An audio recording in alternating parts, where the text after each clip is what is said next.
dinosaurs still exist? 65 million years ago, reptiles ruled the world. On land. In the air.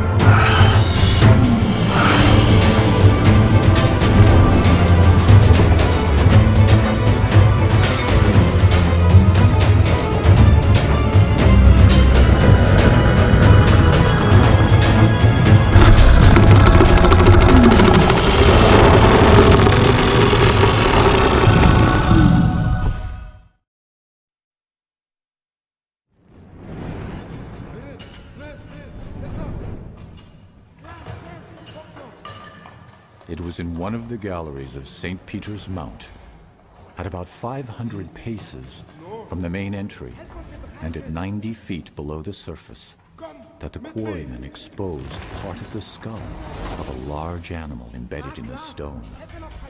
They suspended their work to tell of their discovery to Dr. Hoffman, who had for some years been collecting fossils from the quarries. Dr. Hoffman, observing the specimen to be the most important that had yet been discovered, took every precaution to preserve it in one piece. After having succeeded in removing a large block of stone surrounding it and reducing the mass to a proper condition, it was transported to his home in triumph.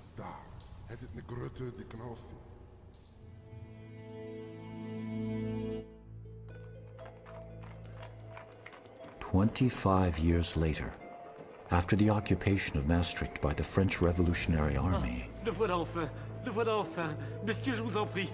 famous fossil shows up one cold winter night at the National Museum of Natural History in Paris.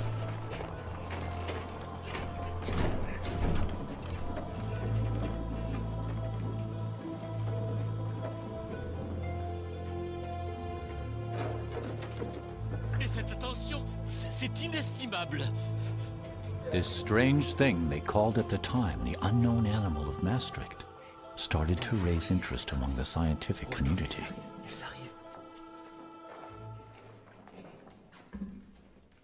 Allons, allons. Encore un effort. Sur la table. En douceur. Allez, messieurs, ouvrez-moi cette caisse. Oui, c'est cela, ouvrez la caisse. Mais faites très, très attention. Messieurs, en même temps. What they discovered that night looked unlike any known living creature.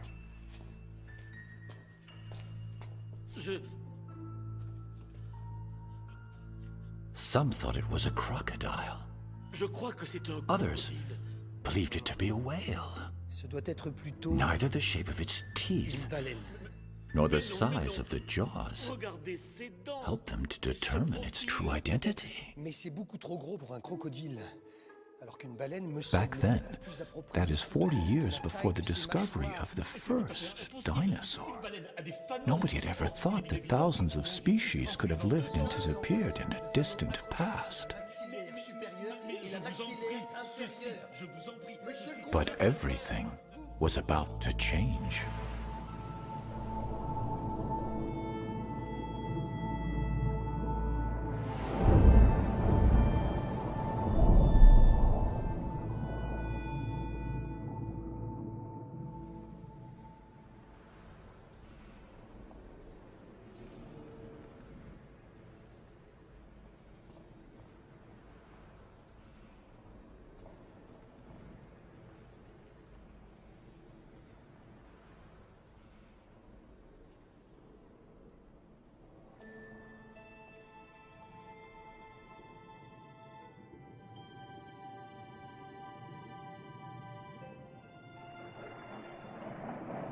I'm sure marine dinosaurs still exist.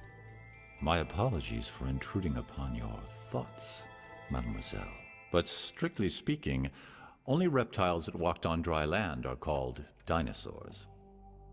If they lived under the water, they are called marine reptiles. And they all disappeared a very, very long time ago. What happened? You'll see, Julie.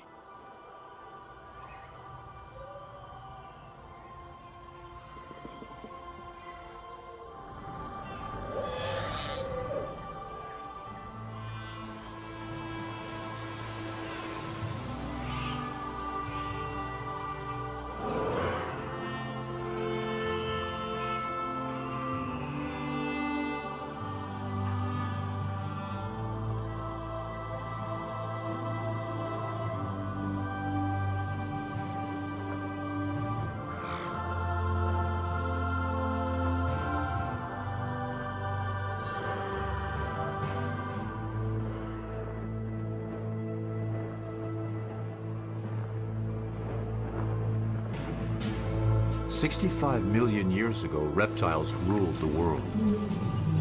On land, in the air,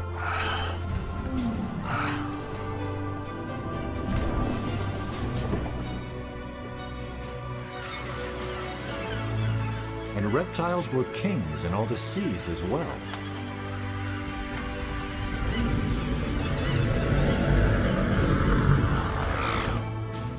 But then came a great cataclysm from outer space. An asteroid 12 miles in diameter struck the Earth. This asteroid's massive impact unleashed the power of more than 100 atomic bombs. The sky went dark, and the Earth's climate changed drastically. 70% of all life on the planet perished. And with the end of the dinosaurs, it was also the end of the reign of the reptile in the sea world. And when did you say that happened? 65 million years ago. So then humans came right after that. Humans will come a little later. How much later? 65 million years. You're kidding. Modern humans like you and I only appeared barely 200,000 years ago. In comparison to the age of the Earth, that's a blink of the eye. 200,000 years?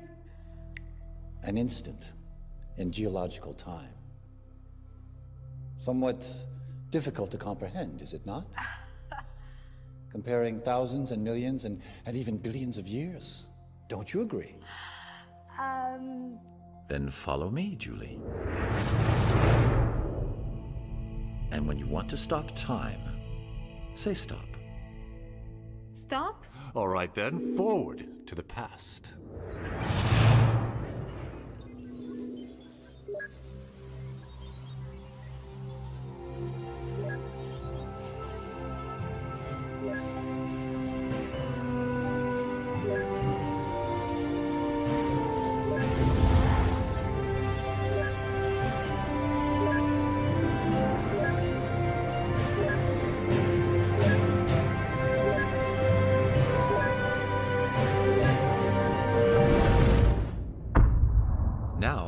Let's start slowly, from the beginning.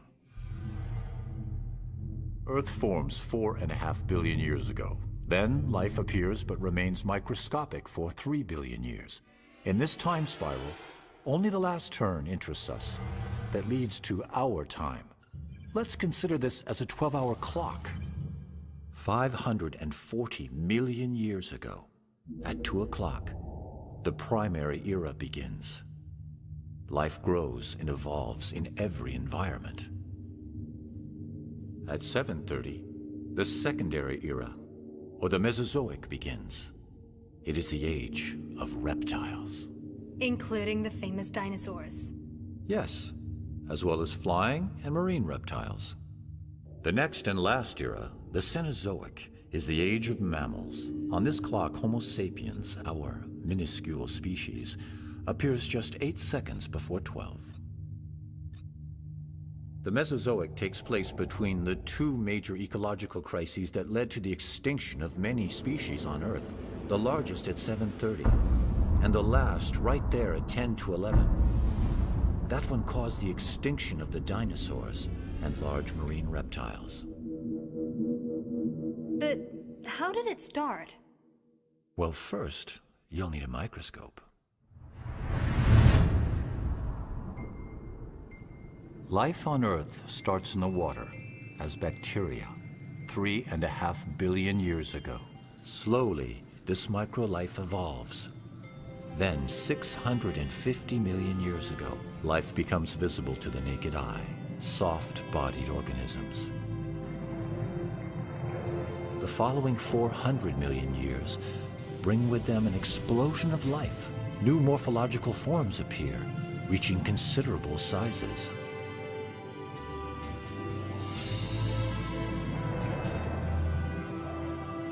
And finally, amphibians follow fish with feet to conquer terra firma. 300 million years ago, the first reptiles appear on land. And in the sky, the wingspan of some insects reaches over 3 feet. By the end of the Paleozoic, the land and the seas are bursting with life. It is the golden age for biodiversity.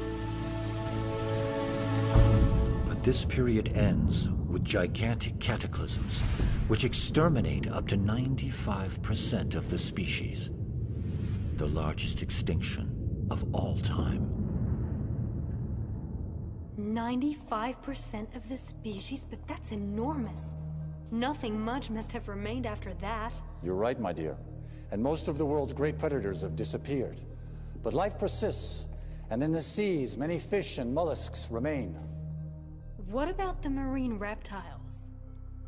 Their reign begins now. 3 different groups, one after the other, will rule the world's oceans.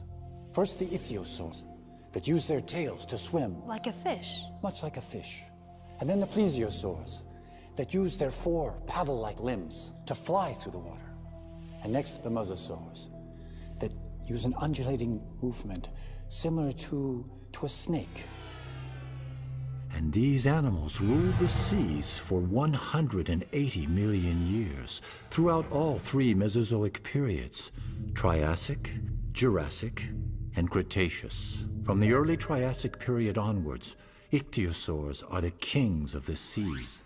During this time, above the water, all the continents on Earth are joined together in a single mass of land, a supercontinent called Pangea, off to the Pangean coast.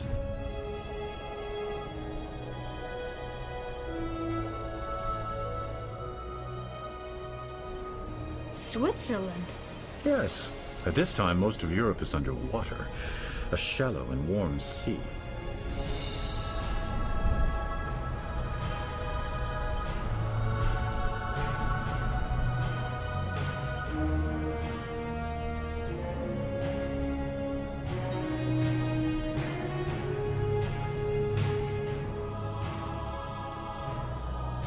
In the Middle Triassic, it's hot and dry on land with little to eat. In the sea, life flourishes again. Several reptile species have returned to the marine environment, thriving on the plentiful food supply.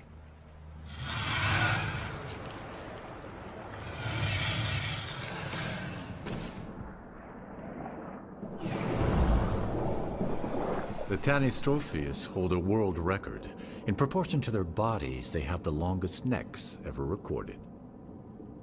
With his flat teeth, this placodont mostly eats seashells and mollusks.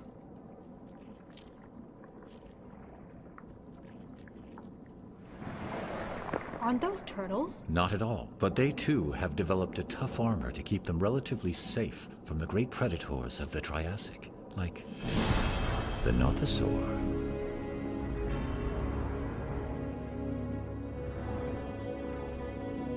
Over 13 feet long. Very dangerous, and an excellent swimmer. But it has no chance of catching up with a Mesosaurus. It looks like a dolphin. Except it's a reptile. Like marine mammals today, it too must come to the surface to breathe. It belongs to the large group of Ichthyosaurs, which will rule the seas for some 150 million years.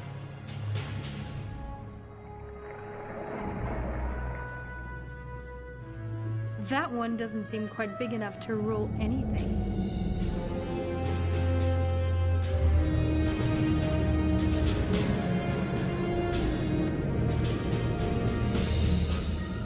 There are also some very large Ichthyosaurs, some measuring up to 75 feet long and weighing 50 tons, like the Kronosaurus, the biggest of them all. Like all Ichthyosaurs, it lives in groups and mainly eats mollusks and small fish.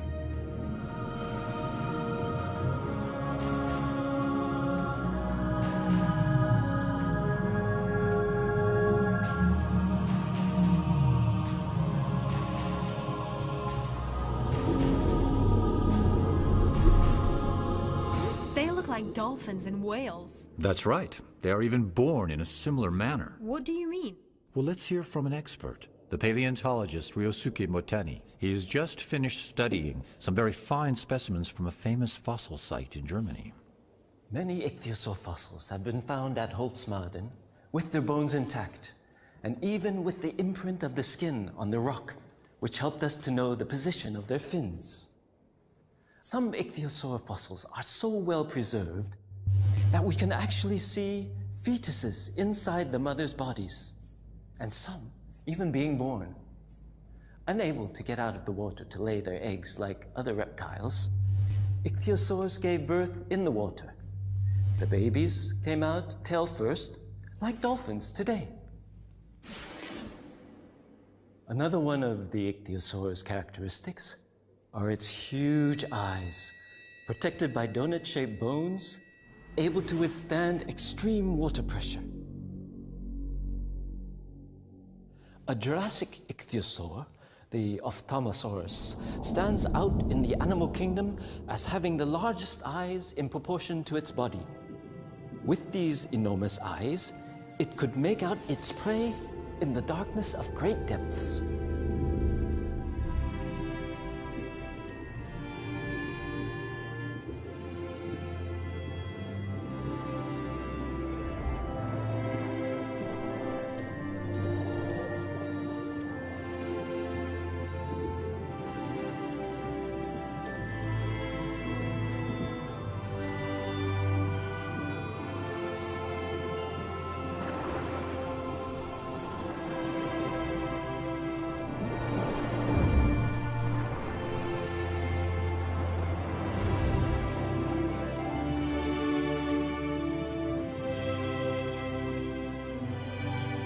Strangely enough, the ichthyosaurs became extinct in the middle of the Cretaceous, despite their amazing adaptation to sea life. But how can we know so much about species that became extinct 90 million years ago? Perhaps because of the large number and the quality of fossils left. And, of course, thanks to those who discovered them. Here we are in London, in one of the most beautiful galleries devoted to Mesozoic marine reptiles. Nathalie Baudet is currently the French expert on these animals. A long time before dinosaurs were discovered, the remains of marine reptiles had been known to fossil collectors. Mary Anning. In the early 19th century, she was a child when she started to collect fossils around her home along the Dorset coast in southern England. During her lifetime, with an amazingly sharp eye, she found some of the most famous fossils, Ichthyosaur and Plesiosaur, exhibited here at the Natural History Museum of London. One of the most complete plesiosaur skeletons ever found was Mosasaurus.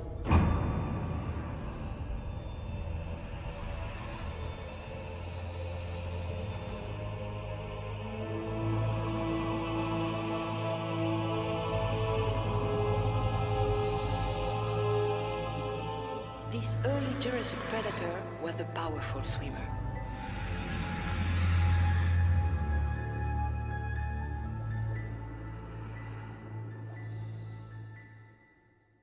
During the Jurassic Period, a new group of marine reptiles takes over, the Plesiosaurs.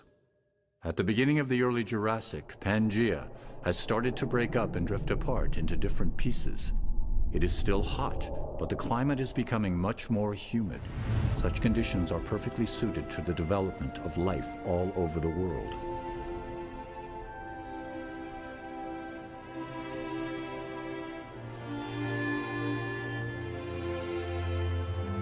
Now, this sure seems more pleasant than the Triassic did. The Jurassic is considered the golden age of dinosaurs, isn't it? In fact, it's the golden age of life in general, and even much more so for the reptiles. Be they earth, flying, or marine reptiles.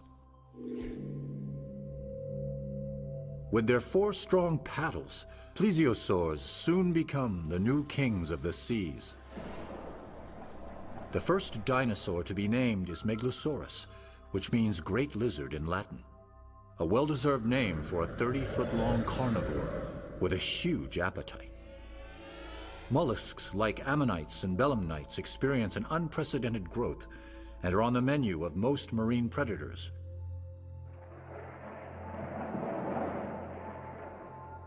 By the late Jurassic, some animals reach record sizes like the Brachiosaurus, over 100 feet long, and can weigh more than 6 elephants.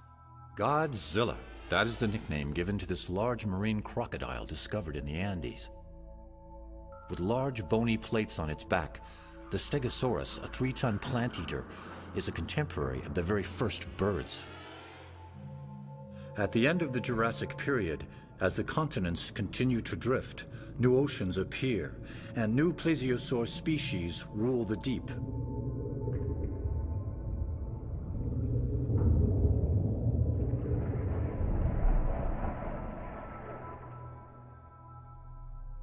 The Lyopleurodon is most likely one of the largest ocean predators of the Mesozoic, measuring 49 feet or more.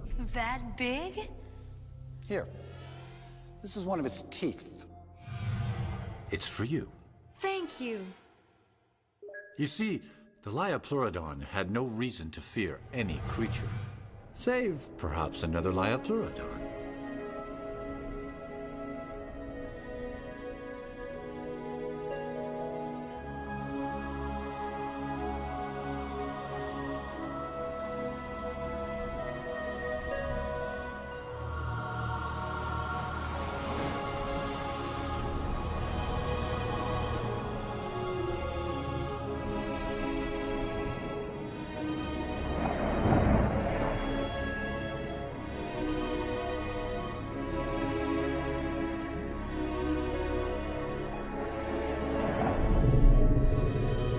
Here is a pair of Lyopleurodon.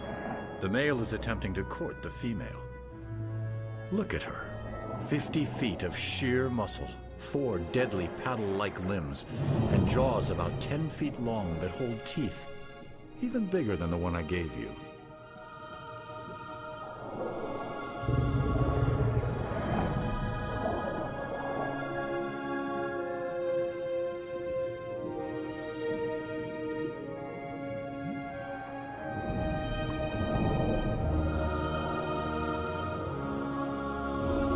During this process, the male makes himself extremely vulnerable to the female.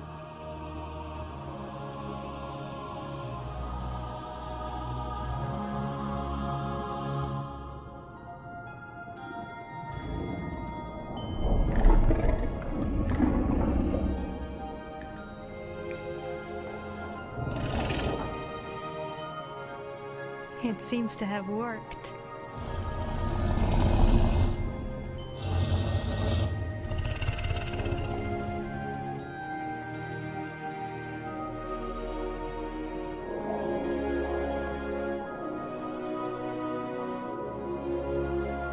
Now that she's chosen him as her partner, the pair needs to head to the safer coastal waters to reproduce.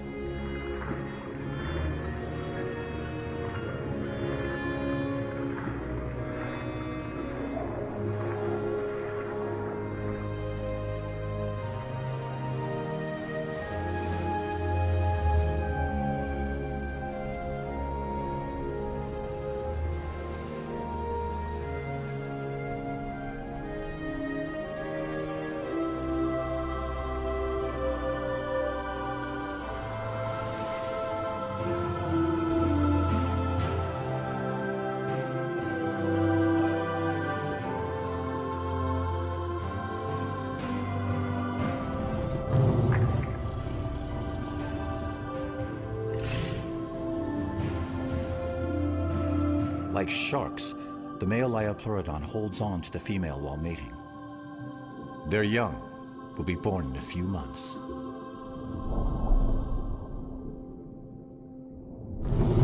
What happened? It seems that upon separating, she has accidentally injured his eye. The pain has made him lose consciousness for a while. In the end, though, the Lyopleurodon remains a super predator that lives alone.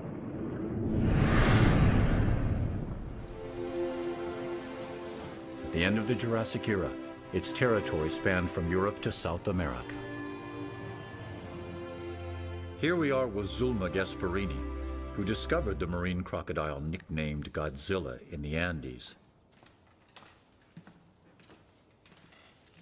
People believed for a long time that the world had always been the same as it is now. And it was only in 1915 that Alfred Wegener, a young German scientist, put forward a revolutionary theory he called the continental drift.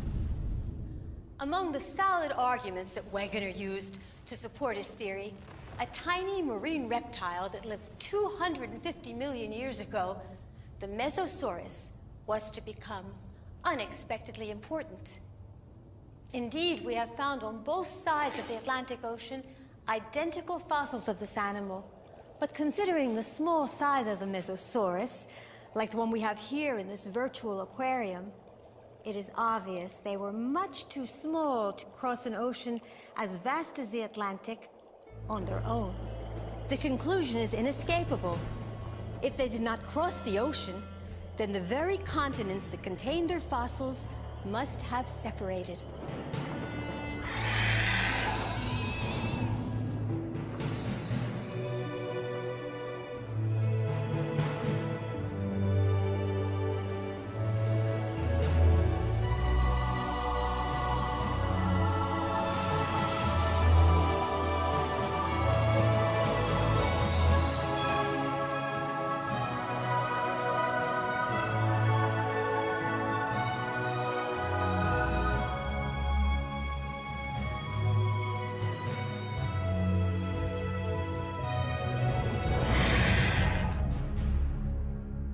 The Jurassic was the age of giant animals.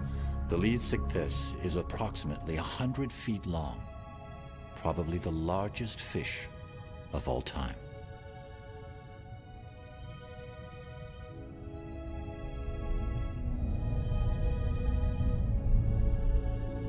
What are these long-necked plesiosaurs called? Those are elasmosaurs. They're gulping down gastroliths, stones they swallow in order to help their digestion. So, what do they actually eat? Mollusks and a lot of fish, judging from their long, sharp teeth.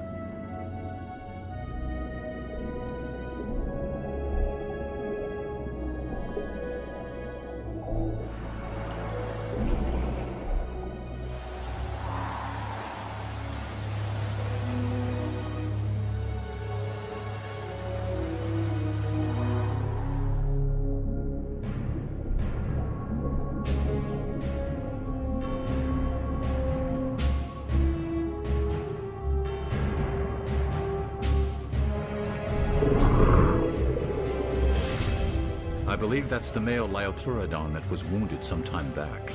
Oh yes. With one eye missing, it's not easy.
From the deep bite marks on elasmosaur bones made by larger relatives, it would appear that other Lyopleurodon were luckier. 30 million years later, Kronosaurus took Lyopleurodon's place at the top of the marine food chain. Kronosaurus remains were first discovered in Australia during the 1930s. A 13-foot-long skull with 10-foot jaws, armed with dagger-like teeth. To tell us more about plesiosaurs, here's Dr. Benjamin Keir, an Australian expert on these animals. Marine reptiles' remains have been found on every continent, particularly those of plesiosaurs. Up to 46 feet in length, they were magnificent ocean-dwelling reptiles that flew gracefully through the water with 4 massive paddles. The order Plesiosaur was large and varied. It's been broadly divided into 2 superfamilies based on their overall body structure. Some of them, thanks to their large heads and powerful short necks, were the super predators of their time, like Kronosaurus. Others were the complete opposite, with tiny heads at the end of extra long necks, such as Mesosaurus. Plesiosaurs lasted as long as the dinosaurs, until the end of Cretaceous, 65 million years ago.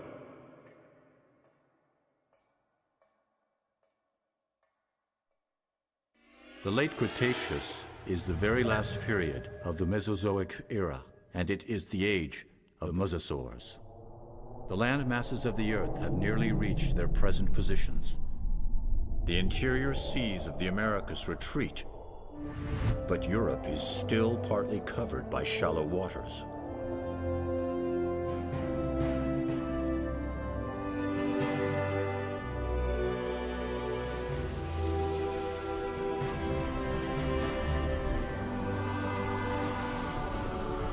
And what about the climate? Very comparable to the climate of today, but warmer. A beautiful day for a dip in the Cretaceous ocean, don't you think?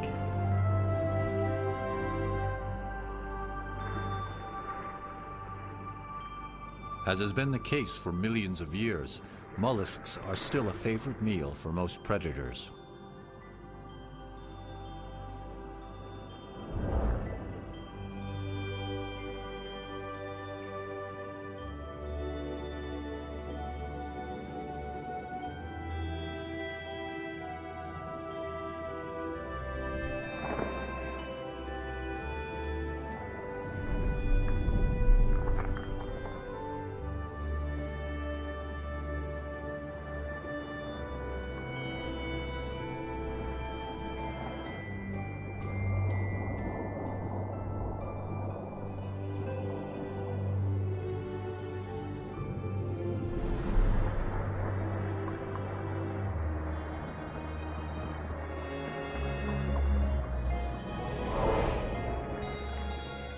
So the Plesiosaurs are still around in the Cretaceous?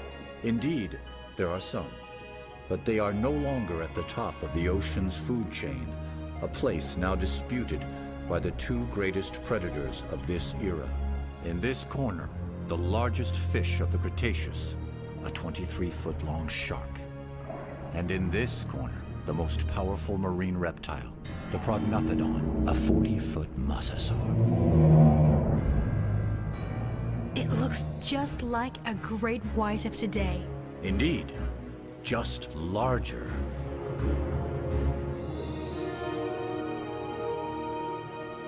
But the shark is never going to measure up to that. We can't be too sure. You see, it has a distinct edge over its opponent. The shark doesn't need to come up to the surface to breathe, so...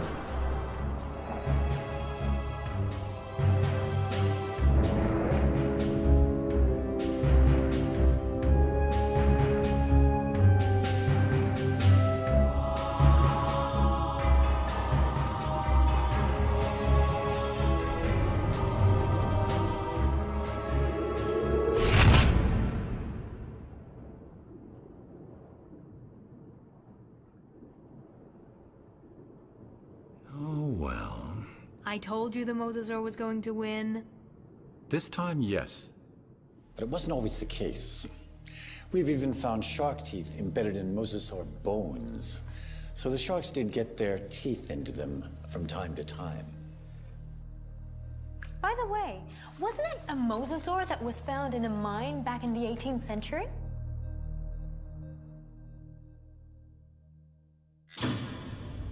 Here we are, very close to the mine where the famous unknown animal of Maastricht was found around 1770. Like all paleontologists, Olivier Rippel knows this story very well.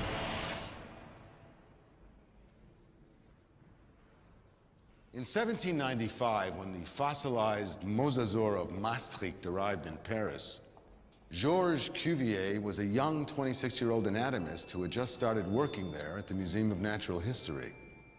This skull was the first great fossil ever to be thoroughly studied by scientists who found it quite difficult to classify this creature. But it was Georges Cuvier who would provide the solution based on comparative anatomy. The reptile from the Meuse River, the Mosasaur, was a giant sea lizard, a close relative of the monitor lizards. But this species became completely extinct before the dawn of time. And so, the Mosasaur helped to support Cuvier's hypothesis that several universal cataclysms occurred on Earth in the distant past. And thanks in part to this large animal, Georges Cuvier is recognized today as the father of paleontology.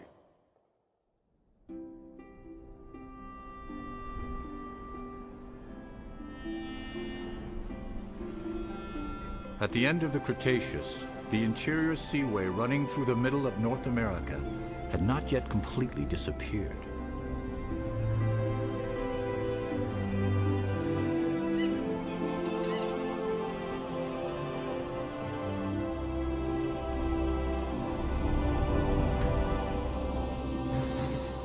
So there are sharks on the other side of the Atlantic as well. In addition to marine reptiles, they are found in all the oceans. Contrary to dinosaurs, marine animals don't have any borders.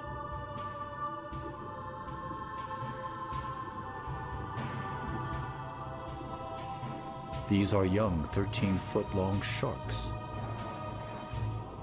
After hours of laying her eggs on the beach, this turtle is exhausted. Easy prey for starving sharks.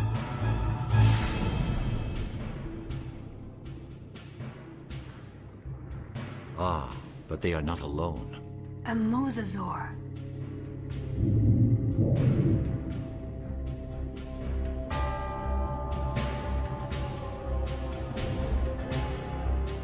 This large predator truly is the marine equivalent of the famous T-Rex.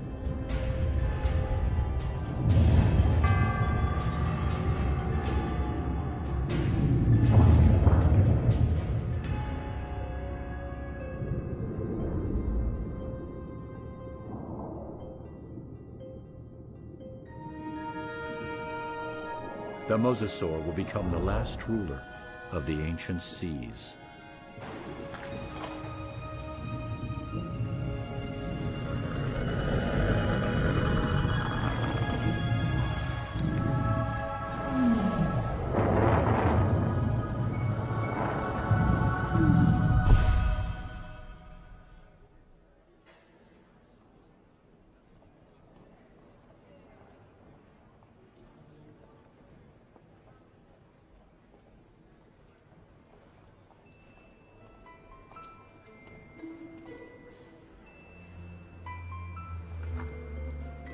This is one of its teeth.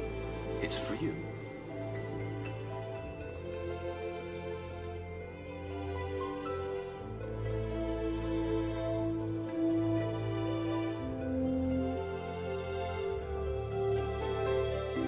Without fossils, no one would have ever dreamed that there were successive epochs in the formation of the Earth.